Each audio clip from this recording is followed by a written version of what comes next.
13 years ago was the first time the US ever got the chance to hear that sound. The Dreamcast opening sequence, the swirl coming in, that beautiful sound of the music in the background. Oh, it was harmony. Sadly, not a lot of people really got to hear about that nowadays. It's kind of disappeared really into the wayside with all the other games of the past. And with its birthday, September 9th, might as well get a little talk about it, wouldn't you say, Yuso? I would say agree completely. All right, perfect. So today on this first episode, pilot episode of Roots, we are going to be talking about the Dreamcast and what it is today and what it was in the past. And surprisingly, looking at research, it has lasted a lot more longer than you would assume. So I'll go ahead and get us started then with it. So in the US, the Dreamcast was first introduced on September 9th, 1999. So that was exactly 13 years ago, depending on what time you're listening to this. But, as we're recording, whatever. So at the time, it was revolutionary for its time due to systems, its competitors, which were essentially the Nintendo 64 and the original PlayStation. With the graphics and the processor that was running in this thing, it tore the field apart. It dominated when it came to anything game wise, graphics wise, just in general. It was different, in my opinion. Unfortunately, though, the Dreamcast did have one major sufferer. It has a very low amount of RAM.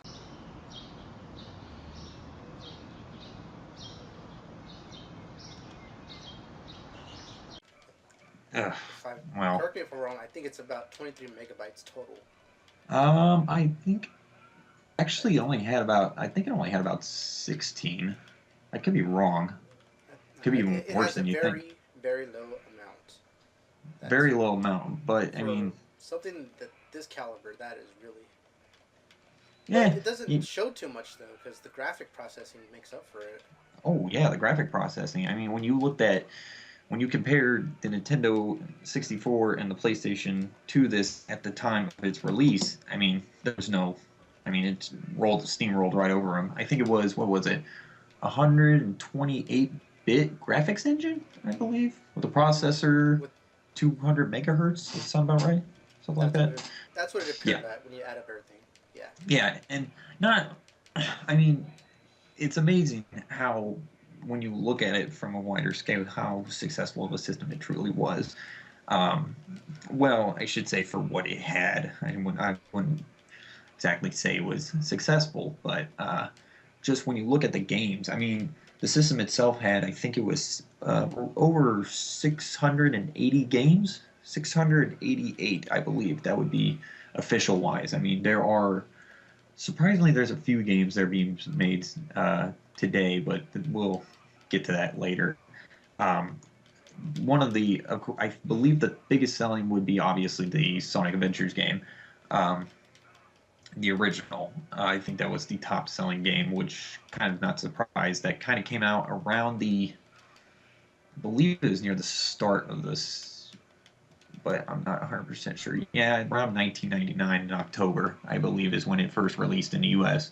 So, I mean, it sold. I mean, that's what really got the system up on its feet was the first 3D Sonic game. So, that was a real big help for sure. Hmm. Um, but I mean, if you were to sit down and just go to Google or eBay, whatever, and just search in Dreamcast games, you'll actually be amazed at what kind of games they had. I mean, they had everything from all sorts of stuff: Mortal Kombat, Resident Evil, Sonic, to, like you said, big emphasis on fighting games. Actually, one of my favorite games for the system were the Marvel vs. Capcom series, which were where they were first introduced, I believe, before they were sent over to the PlayStation 2 and the Xbox. Yeah. Correct me if I'm wrong. Yeah. The So, actually a fun thing to know is I've played every single port of Marvel vs. Capcom 2, and the Dreamcast is probably the best port of the game. Aside from the arcade, which you really right. can't.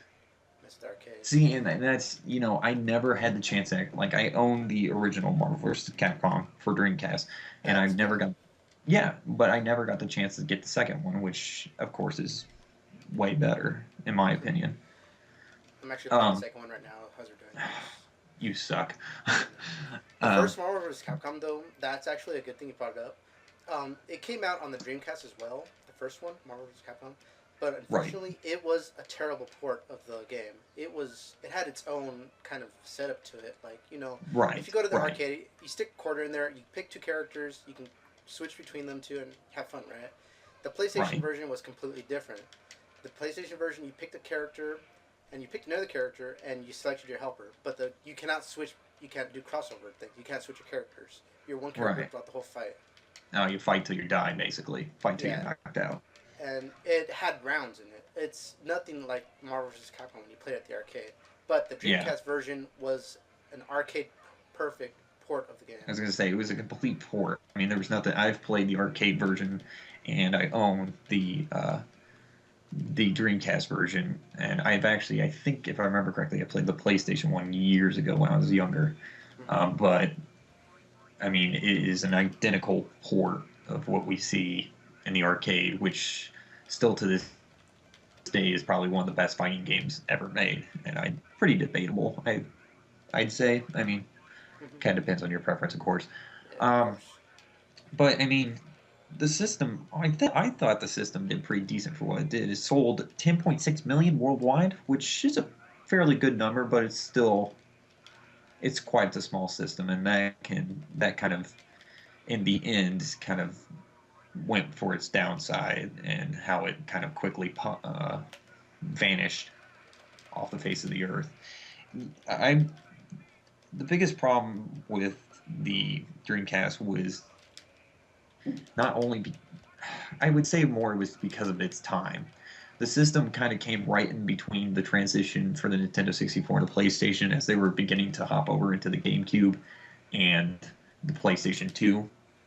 I mean, the PlayStation 2 was what, only a few years after the Dreamcast? Not even, I mean, it was 2000 and, I want to say 2000 and what wonderful world of research known as Wiki, what is it? 2000 was actually when the first one was released back in Japan or US, I don't know. But anyway, so it kind of turned into a case of it was dominating against the Nintendo 64 and the PlayStation, but soon, not even a few months after it was released, essentially in America and Japan, it got torn apart by the DVD-friendly PlayStation 2. Hmm. So, that really kind of, and I don't think, in my opinion, this is kind of more of an opinionative belief to me. I think Sega kind of had something to do with it. I know if you read up on it, a lot of Sega people say that was due to CEO wanting to change more towards software more than they were wanting to do hardware. But I believed it was kind of a case of it was software issue or not software, hardware issue in general. Because look back at the timeline for the Sega systems, and they came out with a matter of quite a few systems within a matter of 5-10 years. I mean, there was system after system after system. We go from the Genesis or to the Sega CD to Saturn to Dreamcast. And that's not including handhelds like the Game Gear, the Nomad. So, I mean, it was a constant. I mean, they were pumping out new systems over and over and over again, way less than compared to Nintendo or PlayStation just had its first system, and Sony had its first system at the time.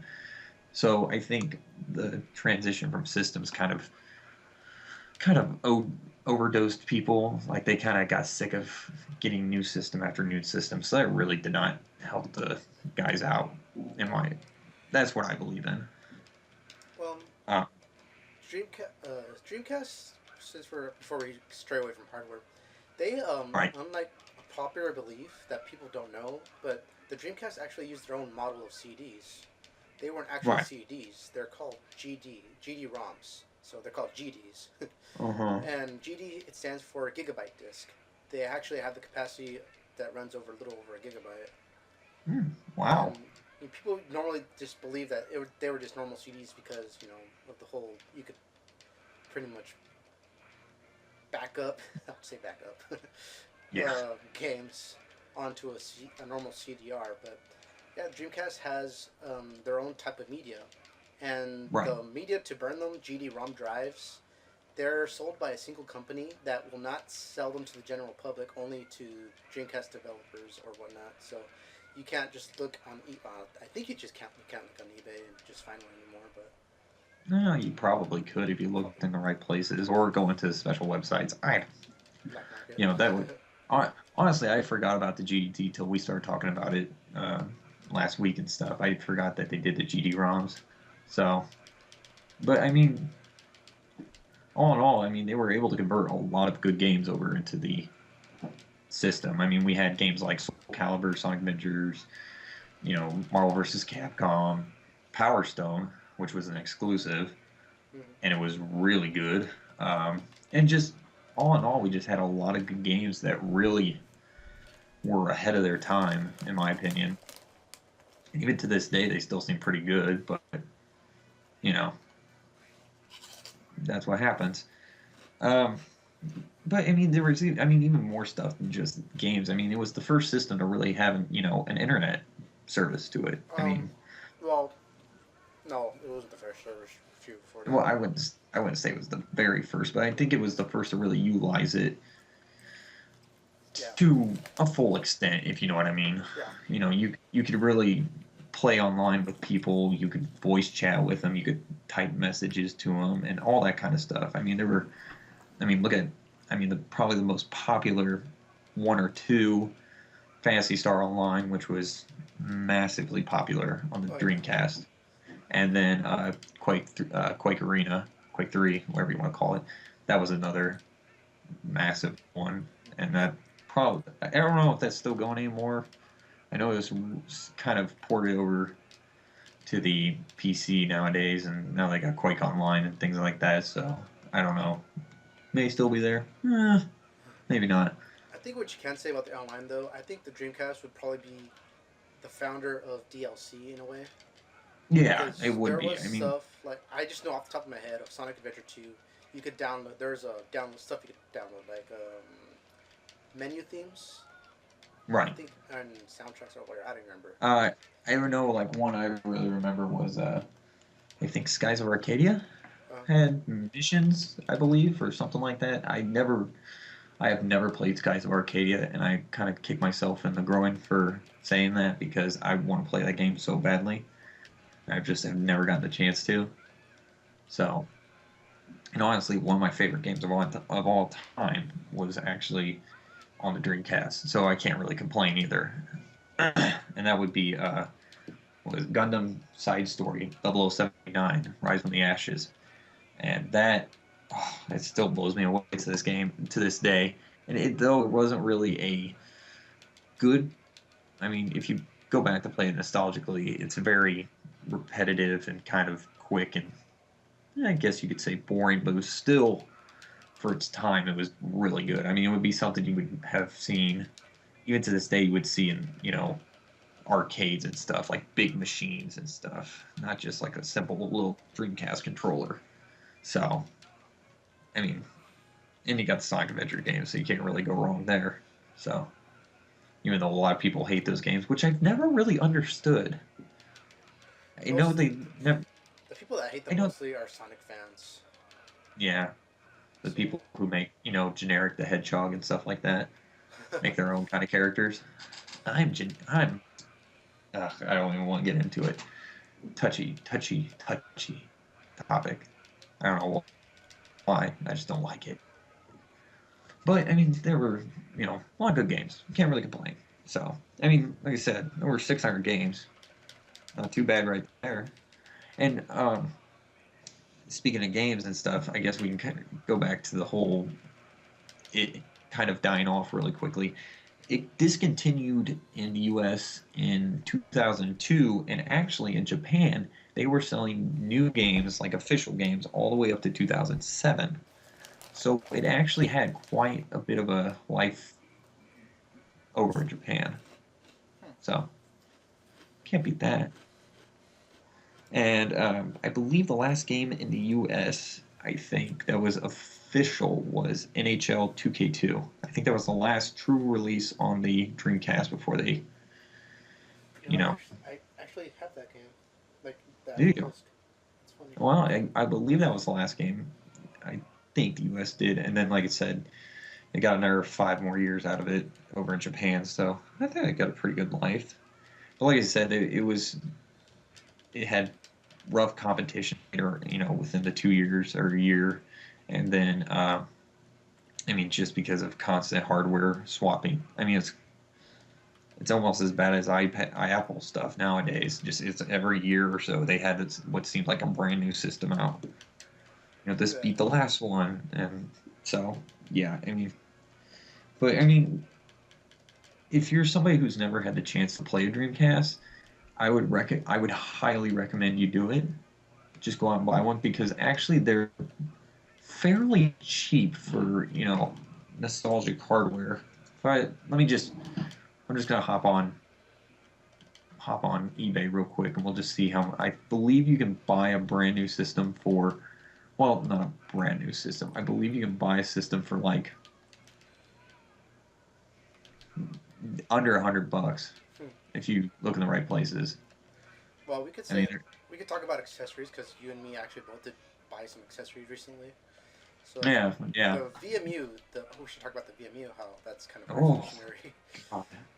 But That on is the topic on that though, we actually bought two VMUs. Both of us bought two VMUs, and I right. actually bought a controller. A new they were everything two was sealed in a box. So we both got two VMUs. They were both sealed in boxes, and I got a controller that was sealed in the box. And I think we both spent less than $20 for all of it.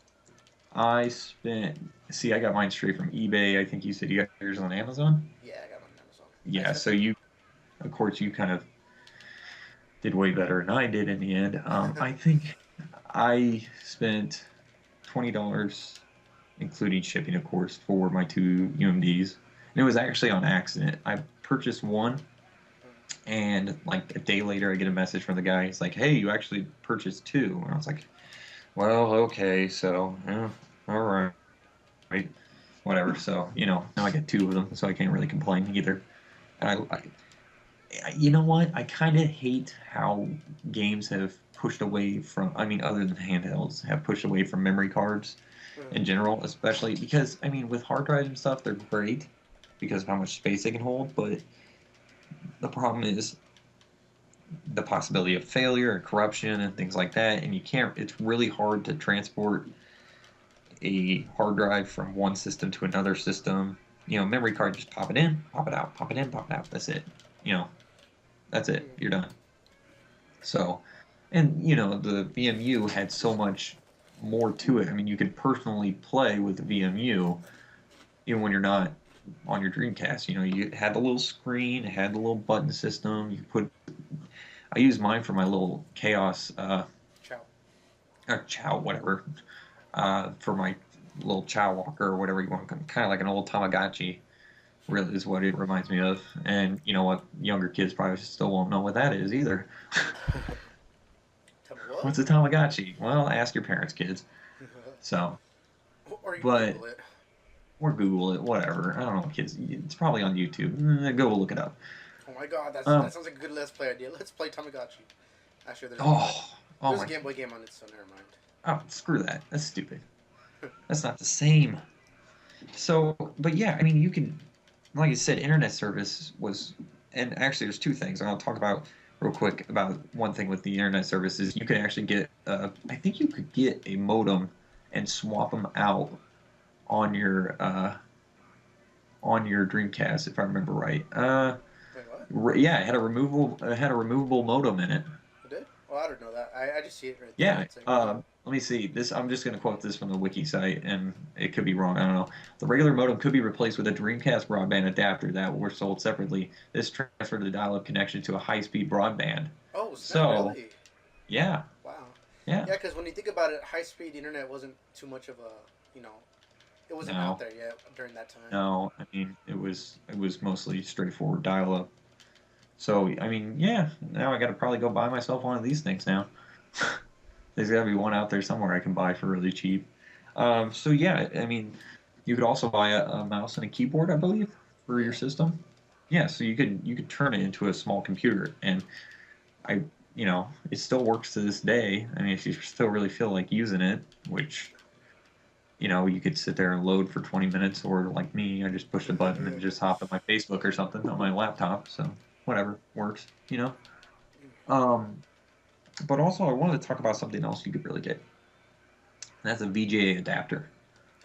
You could actually get a VGA adapter, and you could actually play like on computer system displays and high definition TVs and things like that. I believe it was 4080p was the original what the adapter did, and I remember seeing somebody. I don't know. I won't put a link in this video or podcast or whatever you want to call this. But just search for Dreamcast in 1080p, and somebody was actually able to make it play at 1080 on a big screen TV, and it looked. I mean, you couldn't really tell because, of course, you weren't watching it directly, but it looked amazing to watch a Dreamcast game be played, 1080. It's nuts. It really is. It's something you would never imagine a system to do, which is even to this day that's pretty amazing in my opinion.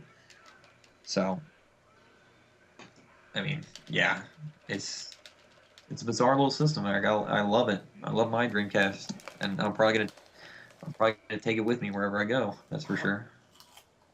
I said I definitely will. I mean, small system, very small system, small controllers. Just pop them in a bag and off I go. Now, one thing And though, one of the flaws of the Dreamcast is their CD readers. I guess it's over time too. They have really weak CD readers that kind of yeah, die out over time. Like I have some games that barely have any faint scratches on them, and the Dreamcast won't read it anymore. I got a copy of Power Stone that will not work. So, and it's barely got any scratches on it. I do know that. So I know how you feel. That's Um, probably one of the. I guess that's my only complaint about the Dreamcast. well, surprisingly though, mine's been was kind of an original. I think it was like 2000. It was when my I'll get to that. But I mean, it still runs fairly good. All the games I have for it run properly, except for that copy of Power Stones, and that went out years ago. So, but uh, one of the I it was weird how I got my system because I never really had one when I was growing up. I never even had a 64 growing up. I actually went to a friend's house and played a 64. The only thing I had was a Super Nintendo and Game Boy. That's all you I needed. got a lot of, well, that's all you needed. There you go. That's all I need. And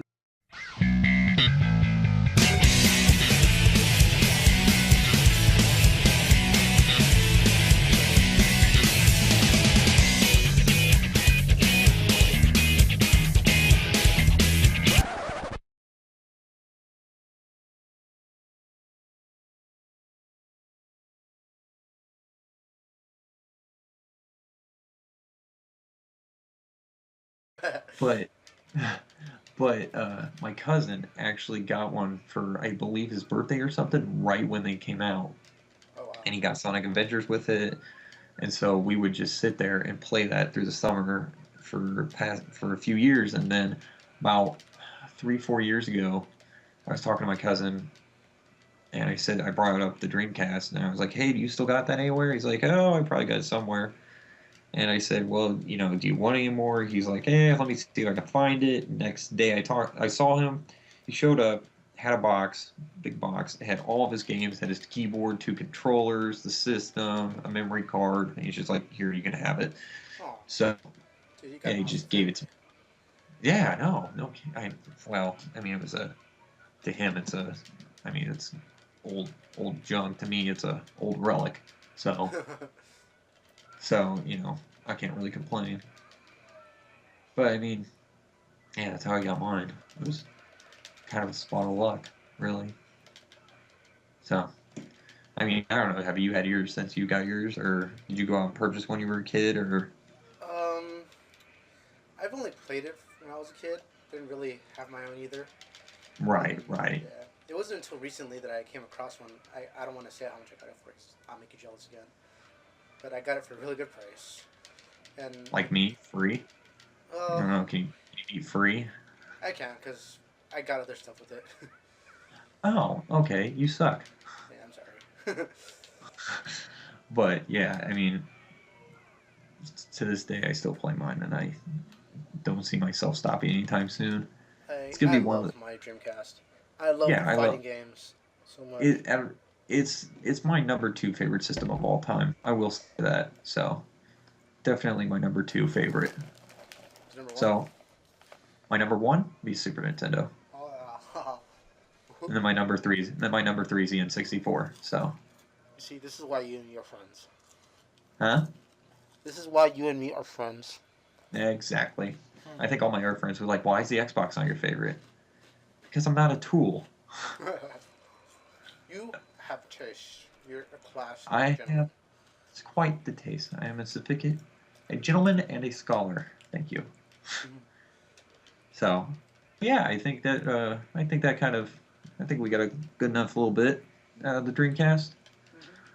And like I said, I can't stress enough. If you're listening to this right now and you have not played a Dreamcast in your life, I would highly recommend trying to go on eBay or Amazon, something like that. Just try to search and see if you can find, a Dreamcast for cheap because you probably could.